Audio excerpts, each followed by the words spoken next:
Hey, give it back. A young girl's shrill cry suddenly pierced the Garvin home. That's mine.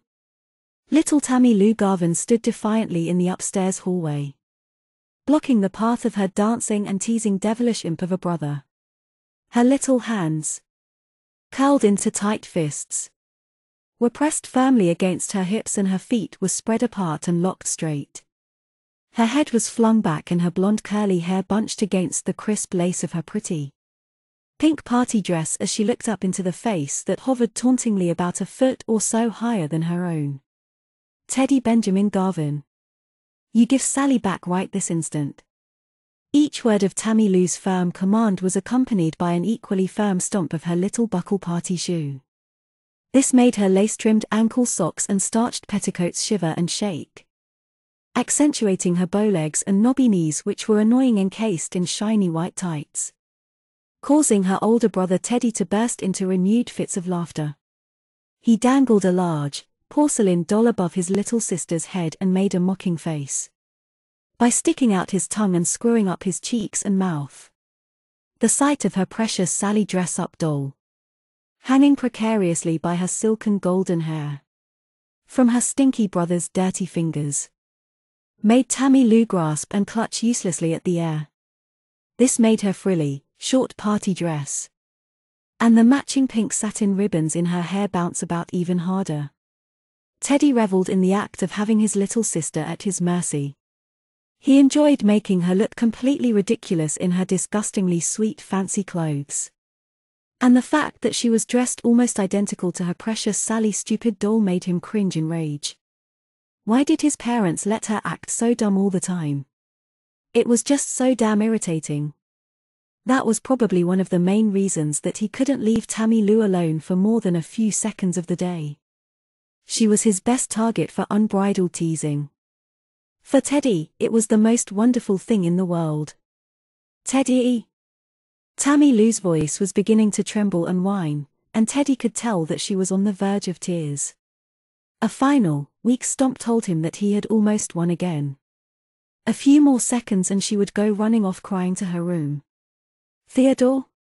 A distant voice called inquisitively up the stairs from out near the kitchen. What are you kids doing up there? Teddy silently cursed to himself as his fun was quickly squashed by the return of his mother from the store. If she found out he was teasing Tammy with her dolls again, she would really let him have it. She had even threatened last time that if she caught him again, she would give all his action figures and toys to some needy family and buy him girls' dolls instead. To his mom, this only seemed fitting since he was always insisting on bothering Tammy Lou over her dolls. Of course, the very thought of this had made him shiver. She really wouldn't do that. She wouldn't take all his cool toys and leave him with a bunch of old Sissy baby dolls. Would she? Teddy decided it would be better not to find out. He quickly called back down the stairs. It's nothing, Mom. Tammy and I are just playing a game. Being a typical boy, Teddy had to scream this at the top of his lungs, thinking that his mom was 100 miles away instead of just a few dozen feet down the stairs. No on. Tammy Lou started to yell down to her mother. But Teddy's hand quickly clamped over her mouth as he thrust the porcelain doll into her stomach. Shusk! He hissed loudly into her ear, hoping that his mom hadn't heard her beginning protest. You better be quiet, he warned his little sister in a hushed whisper. If you don't want Sally to disappear forever.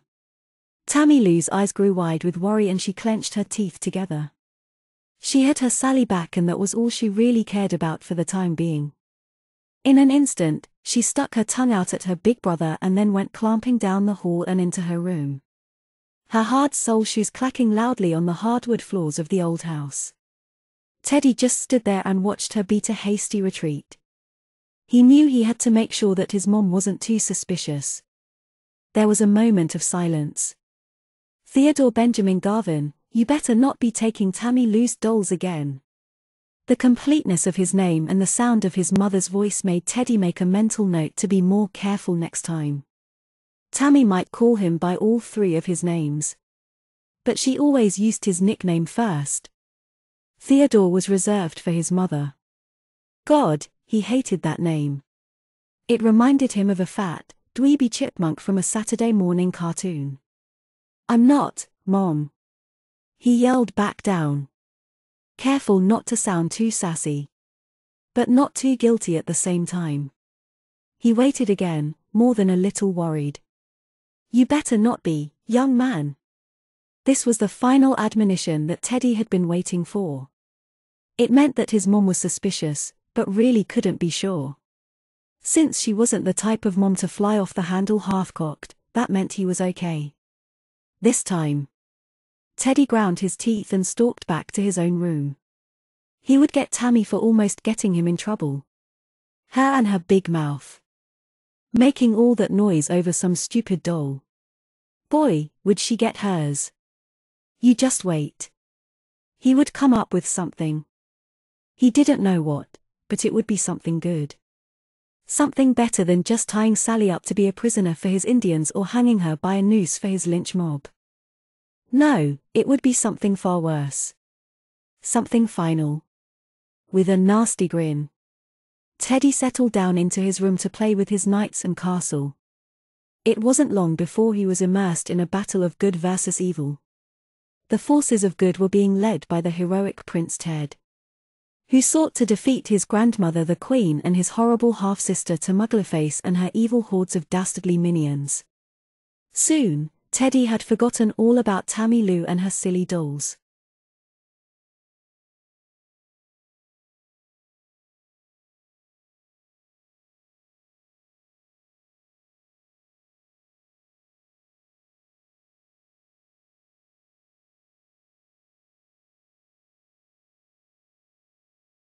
Tammy Lou stayed mad at Teddy for the next half hour.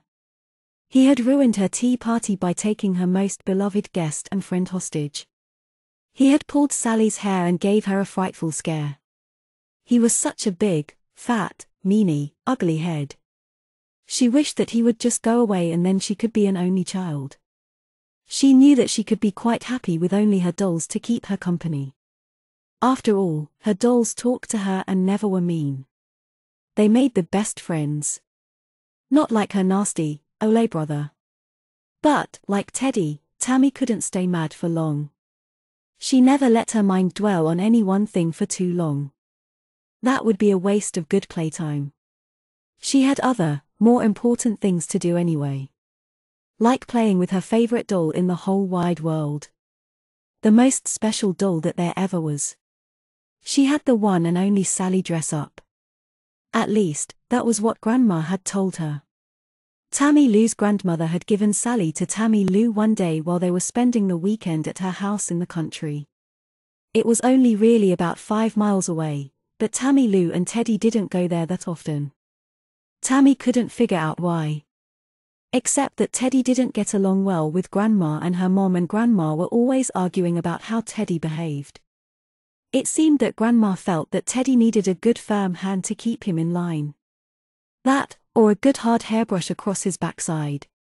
Tammy had thought that was a great idea. She thought it would be wonderful for Teddy to get what he had coming to him. But that wasn't the way that their mom felt. You see, Grandma was really Tammy's father's mom. Her daddy was gone. Somewhere that Grandma called the Angels Choir.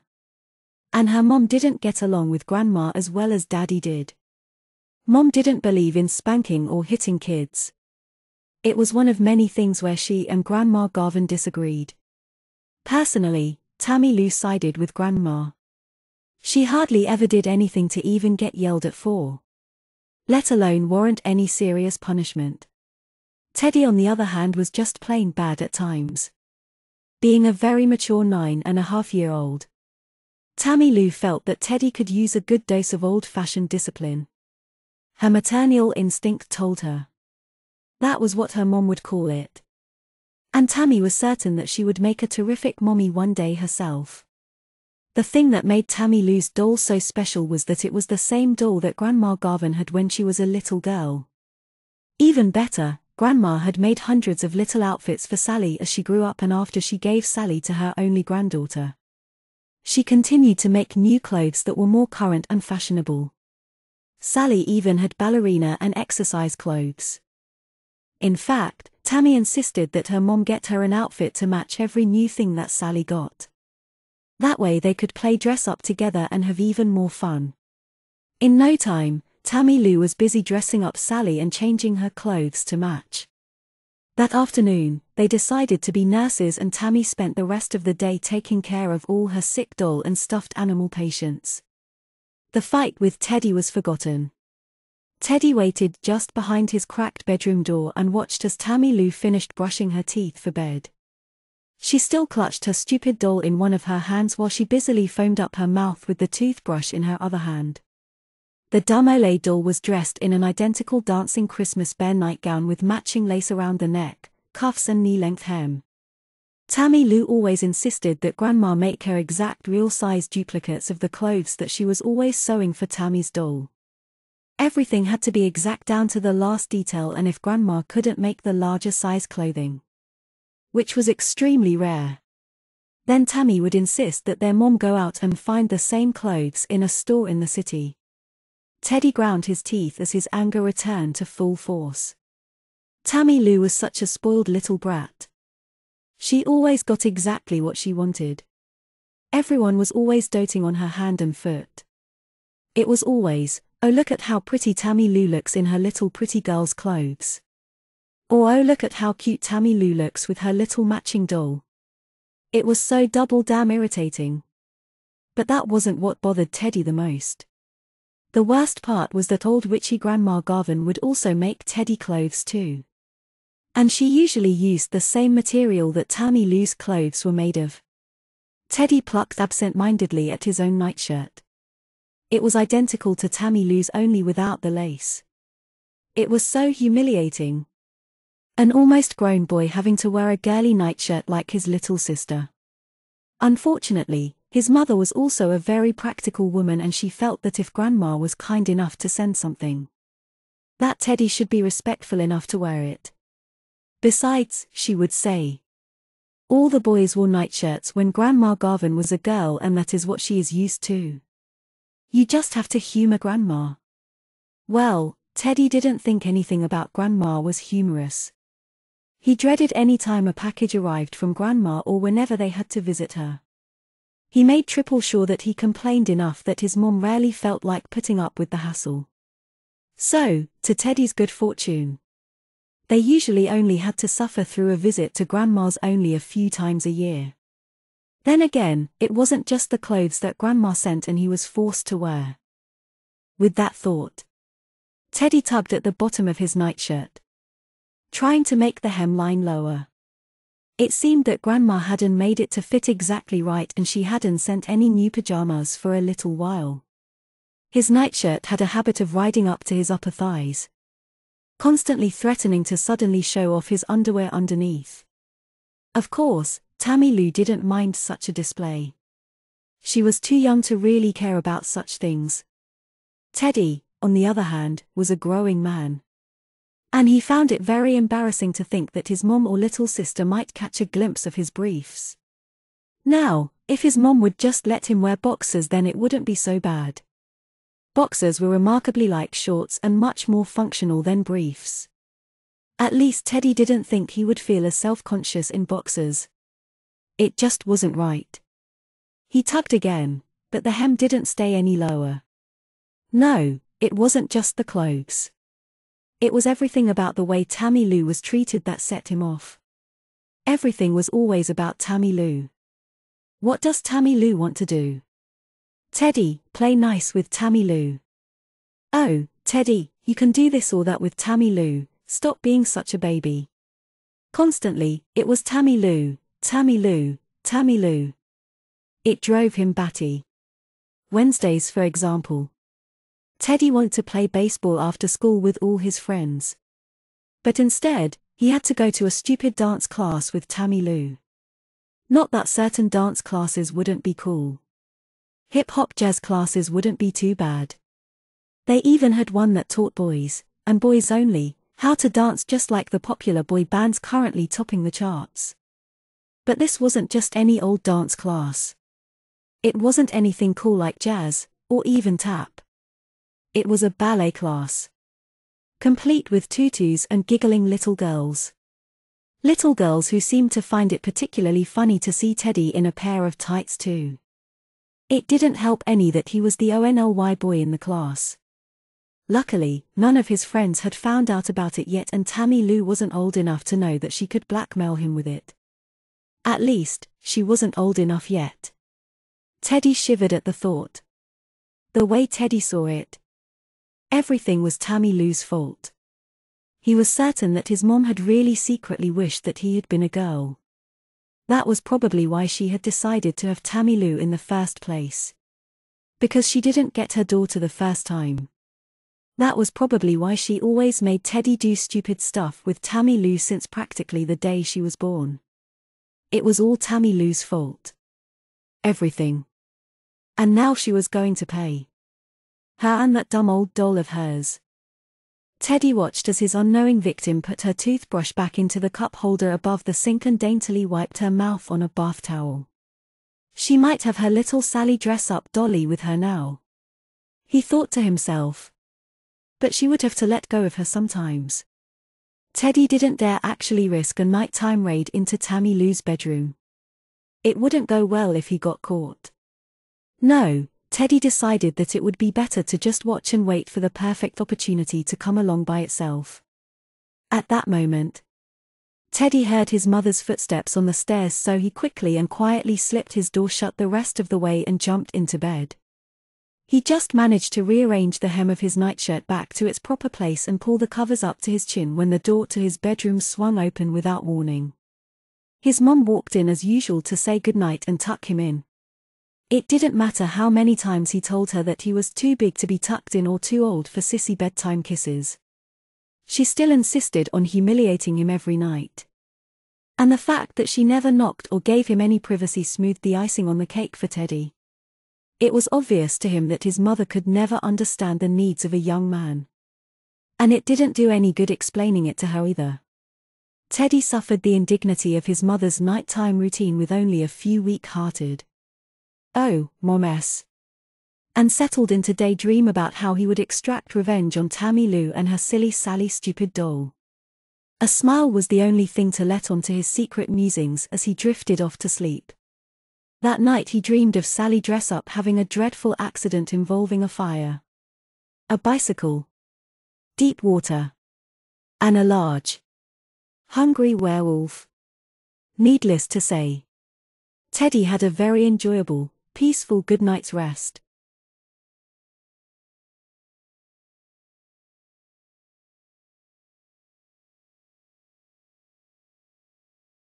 It was almost a full 2 weeks before Teddy got the opportunity he was waiting for. Tammy Lou was late for her doctor's appointment and their mother rushed her out the door so fast that Tammy didn't have the chance to scoop up Sally and take her along. Teddy came in the house from riding his bicycle.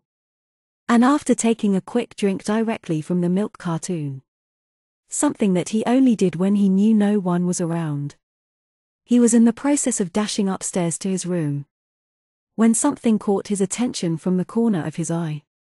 Teddy went back down the stairs 2 at a time, not able to believe his good luck. There, sitting on the end of the couch, slightly tilted against an overstuffed pillow cushion, was the hated porcelain Sally. Teddy noticed immediately that she was wearing one of the outfits that he most particularly despised and that Tammy Lou absolutely adored. It was a bright pink tutu and a pink and white leotard tight set. This, of course, was usually matched by Tammy Lou's ballet outfit, and it reminded Teddy constantly of the ridiculous tights costume that hung in his own closet, as far back as possible, lest one of his friends be over and accidentally see it.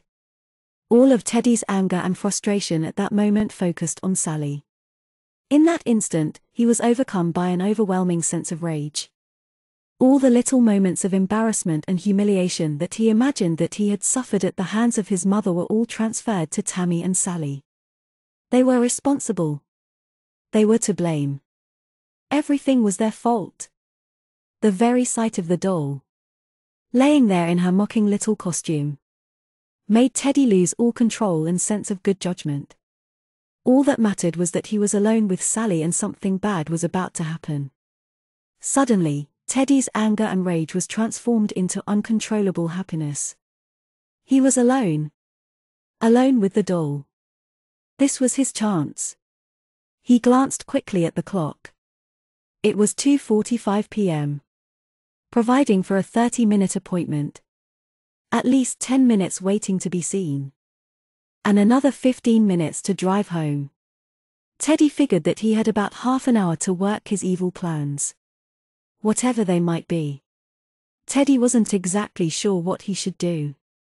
All his daydreams, regular dreams and fantasies had mostly involved very horrible, complex accidents. It was the curse of youthful dreams to imagine things that were far too difficult to actually put into effect. At the moment of truth, when the power was his to decide, Teddy couldn't make up his mind. Teddy didn't let that bother him though. He was far too happy to let such a little unimportant detail as that interrupt his moment of glory and triumph. Prince Ted was about to deal a decisively critical blow to the evil forces of Princess Tammy Gillface. Teddy suddenly swooped up the doll like a diving bird of prey and clutched it in his powerful grasp. He hadn't held the nasty creature since his last run-in with his pukey little sister almost 2 weeks ago. He still remembered the cool smoothness of the porcelain skin. The weight of the body. After all, for being a doll, Sally dress-up weighed almost 15 pounds and was close to 2 feet tall. To speak the truth, was another reason that Teddy hated her so much. She was so lifelike at times it was almost like having 2 little sisters. He shuddered at the thought. Teddy was struck by a sudden inspiration. Ignoring the little voice inside his head that was screaming at him to take a moment to stop and think, Teddy let his feelings guide him and was whisked away on the raging rapids of spiteful revenge. Since Sally was already dressed for a ballet, and since Teddy himself was so often an unwilling participant, it occurred to him that maybe he should practice some of those more advanced ballet moves that usually were denied and escaped him. His teacher would always tell him that he was far too young and weak to execute some of the more difficult carries, throws, and catches. Imagine him. Too weak. Well, he would show her. He would show them all. And Sally would be his esteemed partner for a private ballet. Teddy style. Teddy tossed the porcelain ballerina into the air and then, after catching her, twirled her around in circles all the way across the room to the stereo. He popped in one of his favorite CDs and waited for a second in the middle of the room. After only a second or so, he was blasted by a deluge of white noise and rock and roll. Teddy instantly broke into his best rendition of a rock star shrieking and gyrating before a million screaming fans. Using Sally as a microphone, pretend guitar, and backup dancer all at the same time. Before long, he was lost in the music as it surged through his heart, head and blood. Sally flipped, spun, and twirled magically to the beat. Teddy was strength. He was power. He was a pure sex symbol for the masses. In reality, however, Teddy was nothing but toast. Teddy planned for a terrific toss, spin, and catch maneuver at the end of his favorite song. There was a part where the music suddenly stops with a final, hard, resonating guitar chord, and Teddy intended to toss Sally up in the air, spin around once, drop to one knee, and catch her at the very last possible moment when the music ended. Unfortunately for Teddy, 2 minor miscalculations multiplied into big trouble. For starters, Teddy didn't time the music correctly and was in the middle of his toss spin when the song ended. Secondly, he was distracted by the sudden crypt-like silence and the distinct sound of a car door slamming. His eyes were involuntarily drawn to the digital clock on the stereo. It read 2:45 p.m. His heart leaped into his throat and constricted his already ragged breathing. His mom was home. For the next few seconds, everything seemed to happen in slow motion, all at once. Too late, Teddy remembered the falling Sally doll. He looked back up just in time to have his forehead meet Sally's on her descent back to earth. The hard porcelain sent instant pain through his skull and made his eyes water. Teddy tried to scramble to his feet to make a run for the stereo before his mom could hear the glass-shattering sound of his music. He knew if she did, it would mean that she would take away his stereo privileges for life.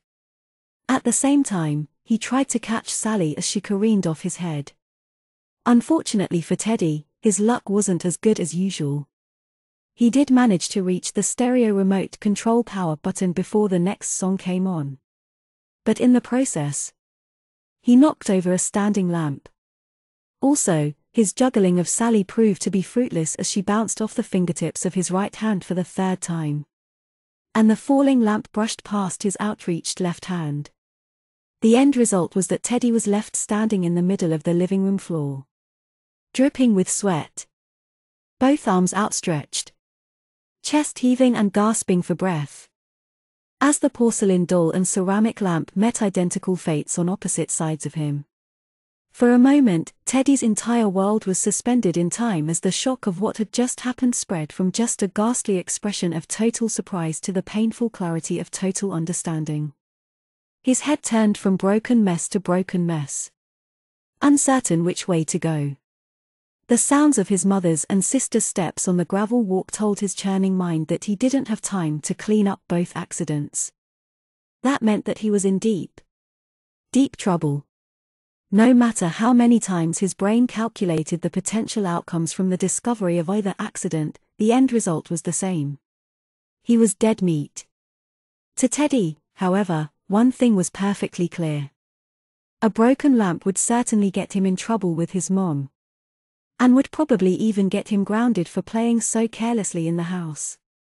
On the other hand, the fact that Tammy Lou's favorite doll in the whole wide world had just happened to fall mysteriously off the couch and shatter into 1,000 pieces on the wood floor while Teddy was the only one home was bound to spell even greater disaster. No matter how Teddy explained it or how good of an excuse he could come up with, his mom would never believe it.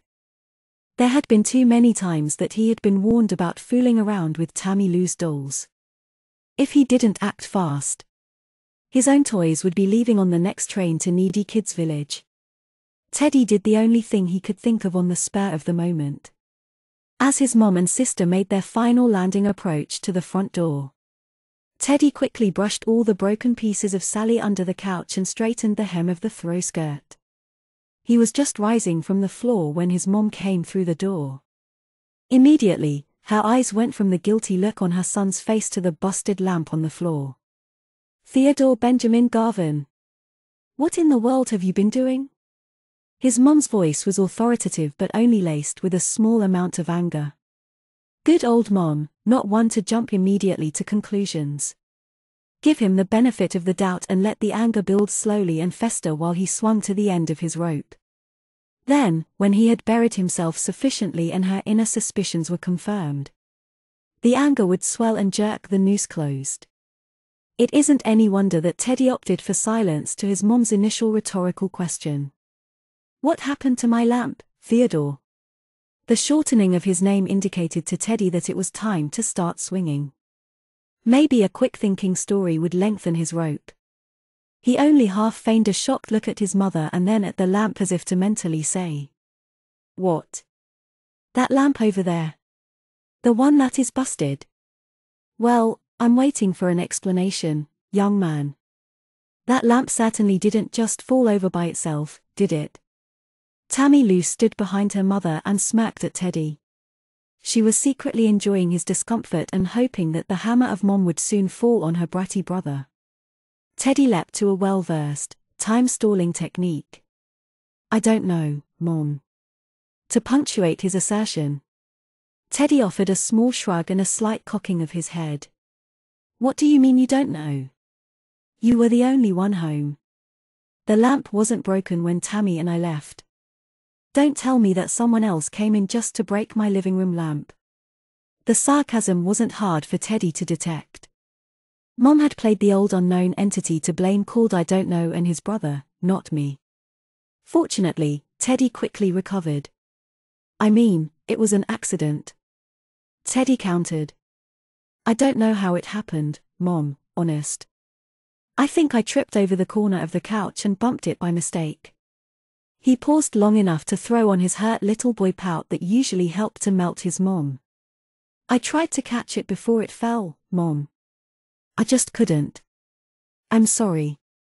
I know you really liked it. I'll pay for it out of my allowance. Please don't be mad at me.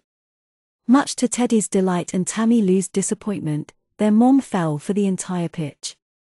Lock, stock, and barrel. She reassured Teddy that she wasn't mad at him and that the lamp wasn't all that important anyway. An even worse blow to Tammy was that their mom actually apologized to Teddy for blaming him. Teddy even got away with not cleaning up the mess. To little Tammy Lou, it was obvious that being an older child had its privileges. It wasn't until later that Tammy Lou realized that she couldn't find Sally. But by then, she couldn't remember where she had left her. And it was a very sad and teary-eyed Tammy Lou who cried herself to sleep while Teddy patted himself on the back for getting away with murder. The only thing that remained was to remove the body out from under the couch and get rid of it. Then he would be scot-free. Their mom was even talking like Tammy Lou might have lost Sally on their way to the doctor's office. Teddy drifted off to sleep with dreams of his perfect crime.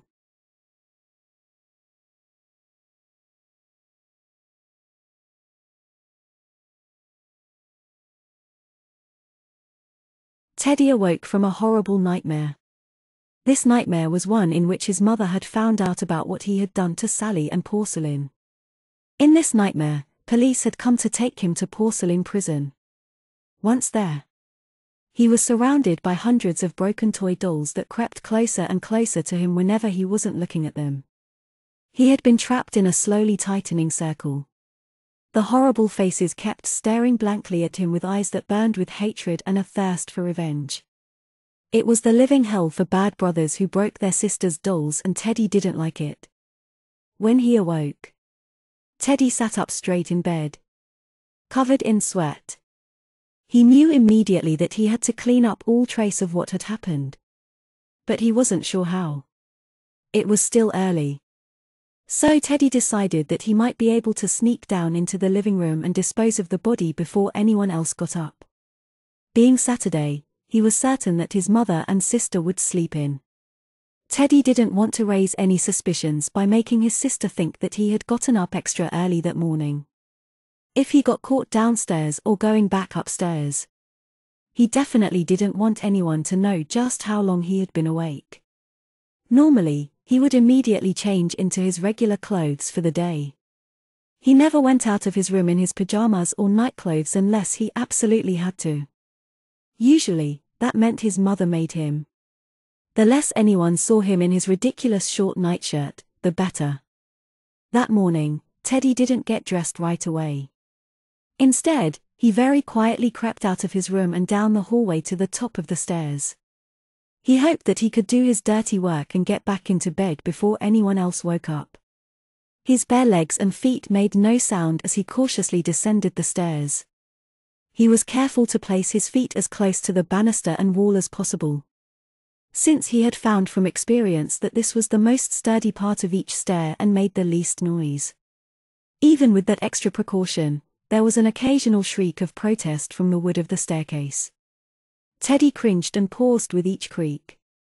He waited each time to make sure that there was no sound of stirring from his sister's or mother's room. He became increasingly conscious of the distracting feeling of cool air moving up under his nightshirt and around his naked legs. His legs being spread apart and his nightshirt riding up further than usual. Teddy was thankful that there wasn't anyone downstairs. He certainly would have given them quite a show. He became distinctly aware that this is what it must feel like for girls to wear skirts. He decided that he didn't like the notion and gave an inward offering of thanks that he had been born a boy. After all, you have to stop and occasionally give thanks for the small blessings in life. It took Teddy over 2 minutes to navigate the treacherous creaking stairway. But he had been successful.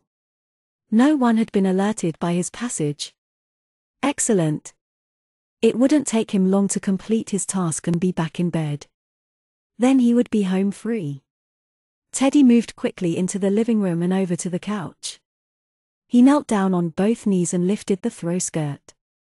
For a moment, he was assaulted by the idea that a broken and deformed porcelain Sally doll was waiting for him. As soon as he peered at the scene of the crime, she would lunge at him with maniacal, superhuman force and pull him under the couch.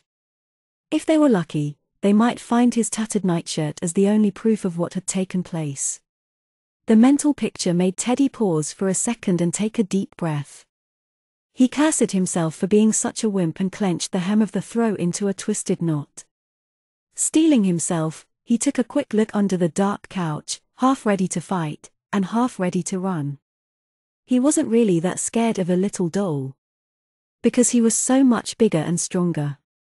Then again, if the doll was possessed by some magical force, well, that was another story. In that case, the best option was always to run away in as dignified a manner as possible. Luckily for Teddy, nothing waited for him in the dark recesses under the couch except an army of dust bunnies. And he knew that they were very flighty creatures that typically didn't side with dolls. He spied the broken porcelain remains of Sally lying in a heap in the accursed ballet tutu. Teddy had a quick vision of himself lying crumpled on the floor, wearing the ridiculous tights from his closet, while an angry Sally doll towered over him. But he managed to wrestle his thoughts under control and stick to the task at hand. He didn't have much time after all. Teddy slid his arm under the couch and swept the pieces of the doll out in front of him. When he saw Sally again up close, he had an immediate feeling of gnawing guilt. It started in the pit of his stomach and swelled until it almost closed off his throat. Sally had been Tammy Lou's favorite toy, and now she was broken beyond repair. He realized suddenly that he really hadn't meant to really hurt Sally. It had been fun just to imagine it. Just like a lot of things. It's fun to daydream about living a wild adventure in the jungle with lots of dangerous animals. But that didn't really mean that Teddy wanted to jump on the first plane to South America. Breaking Sally had been an accident. Teddy had just been trying to blow off some steam. As the guilty feeling grew, Teddy had the sudden desire to run upstairs and confess the whole thing to his mom. Sure, she would be mad and would probably punish him, but it wouldn't be that bad. And he knew deep down that he should apologize to Tammy Lou too. He should tell her that he was sorry for breaking Sally and that he would buy her a new doll out of his allowance. That might make Tammy feel better and certainly couldn't hurt his case with his mom. Teddy knew deep down that life was too short and that he really should be nicer to Tammy Lou. After all, he was the big brother and he was supposed to look out for Tammy Lou and take care of her. What would he have done if some older kid had been the one to break her doll? But then the old feelings of anger and frustration returned in full force. All the old torments and the Teddy perceived degradations came flooding back. The humiliating ballet classes in tights, the creeping, drafty nightshirt. The years of hearing Tammy Lou this and Tammy Lou that. The memory of the words cute, adorable, sweet, precious, and pretty began to ring like deafening voices in his ears. They drowned out all other feelings of remorse or guilt. The deep, loud voice inside Teddy was telling its small, still counterpart to shut the frick up and go bother some other kid. Sally had got what was coming to her. And that went double for Tammy Lou. The seesaw of Teddy's emotions and his inner turmoil was interrupted by the creak of the stairs. To Teddy's horror, he realized that someone was coming. What was worse, he would be caught red-handed with the evidence of his crime. It would look like he had purposely snuck downstairs in order to do mischief to Sally. He would be falsely accused and railroaded to his execution. He had to do something. Fast. Teddy did the first thing that came to mind. He panicked. Looking around the room, he couldn't see any escape. The footsteps were descending the stairs in a sleepy, yet heavy rhythm. That meant it was his mom. Still groggy and potentially grouchy as a hungry bear that just woke up from a long hibernation. He had only seconds.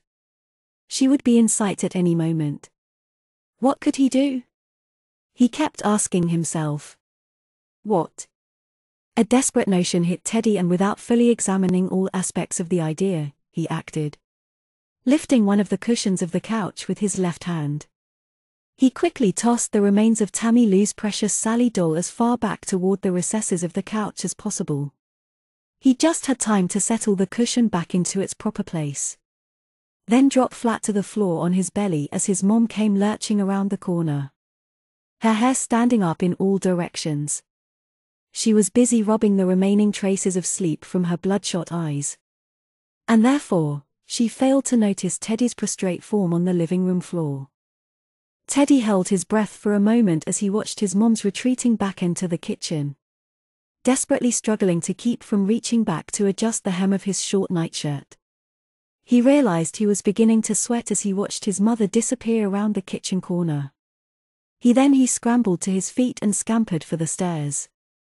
Teddy momentarily forgot about the telltale creaking of the stairs, until the first chorus of moaning protests drifted into the air. As he vaulted the steps 3 at a time, his arms pumping and his nightshirt flying, his regular feeling of embarrassment pushed aside by more important issues. Issues like avoiding capture, torture, sentence and execution for porcelain people murder. He grimaced at the sound his footsteps made and he froze halfway up the stairs. "Teddy?" His mom's voice called questioningly out from the kitchen. "Is that you, honey? Land sakes, dear, you sound like a herd of elephants. Slow down for pity's sake." Teddy knew that he had been discovered and total escape was impossible. However, it wasn't too late to cover his tracks. So instead of continuing to dash up the stairs and try to deny the fact that he had ever been up that morning, he decided to reverse his course. In a brilliant counteroffensive, Teddy turned around and started making his way back downstairs, his hands absently tugging to straighten the hem of the nightshirt to make it longer. Blast that damn thing and blast his grandmother for not making something bigger. And double blast damn his mother for not letting him buy any new, cooler pajamas. "Sorry, Mom." Teddy controlled his emotions and voice as he descended the stairs. He purposefully adopted a slower, more unsteady, sleepy pace. It wouldn't do for him to make his mom any more suspicious. Mrs. Garvin came out of the kitchen with an empty coffee cup in one hand and the morning paper in the other. She looked surprised to see her son downstairs without being dressed for the day, although she didn't know exactly why Teddy insisted on dressing immediately in the day. Tammy Lou would stay in her pajamas all day if she could. It was a well enough established routine that it was easy to notice. "Are you okay, sweetie?" she said as she watched him step off the last step. "You're not sick, are you?" "No, Mom, I'm fine," Teddy reassured her. He met her quizzical gaze with his own innocent grin. "Just a little tired still, I guess." To add realism to his make-up-as-you-go script, he rubbed his eyes with his fist and then stopped and gave a big yawn and wide, full stretch. In the middle of his stretch, he became aware that his nightshirt was riding up toward his belly and he was exposing himself in front of his mom. His face flushed with humiliation and he immediately cut his stretch off short. He also realized that he had inadvertently given himself the perfect way to escape back into the relative safety of his room. Teddy looked at his mom's amused expression and forced a half-fake, half-real visage of shock, horror and surprise.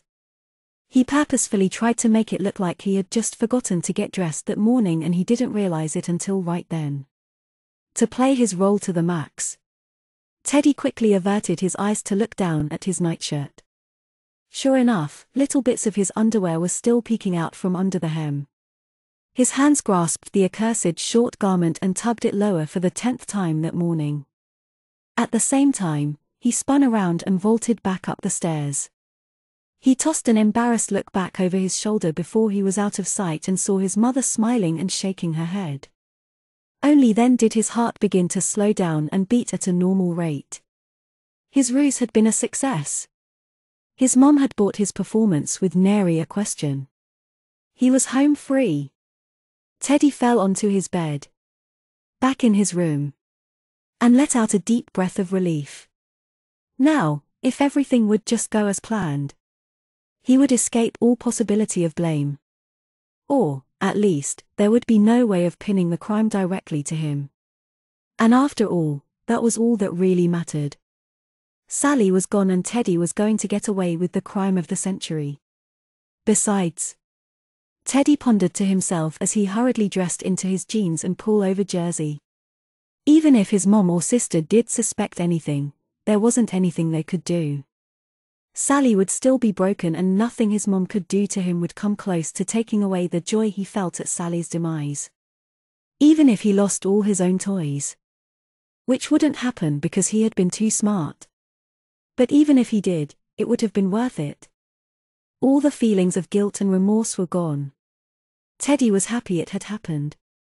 It served Tammy Lou right. Teddy didn't even care if his old witch of a grandma would be upset or not. She was an old cow anyway. She could think of anything she wanted. She always blamed him for everything anyway. Even if she was usually right. She would probably blame him for this too. But she could just go ahead. He didn't care. The old bag couldn't do anything. Teddy wasn't afraid of her. With a smile, Teddy finished tying his sneakers and grabbed his basketball from his closet. Maybe he would get in a little hoop before breakfast and before the discovery. He really didn't want to be there when his mom or Tammy Lou sat down on the couch. Even though they would think that Sally had fallen into the cushion by mistake and that she had broken when they sat down. Teddy didn't think that he would be able to show the proper amount of pity for his sister. He was afraid that he would give himself away when Sally's fate was finally known. His final thought as he dashed out the front door was that it would be great if Tammy Lou were the one to sit down and think that she broke her beloved Sally doll. Maybe his stupid ole grandma would even get mad at Tammy Lou for a change. After all, it would be Tammy Lou's fault that Sally was left on the couch. Maybe this could work out better than Teddy's wildest dreams. There were just so many possibilities. With a grin, Teddy lofted his first shot toward the basket. It was a perfect swish. Nothing but net. He thought to himself. It was going to be a great day. At least, that was what Teddy thought.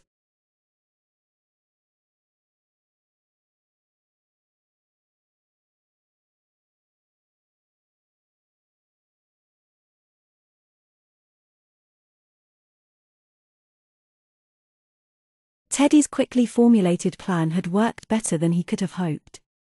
It turned out that shortly after Tammy Lou got up for the morning, while she was still upset and searching for her Sally dress-up, their mom was the first to sit on the booby-trapped couch. Her weight caused the pieces of porcelain to rub together and make an odd grating-like crunching sound.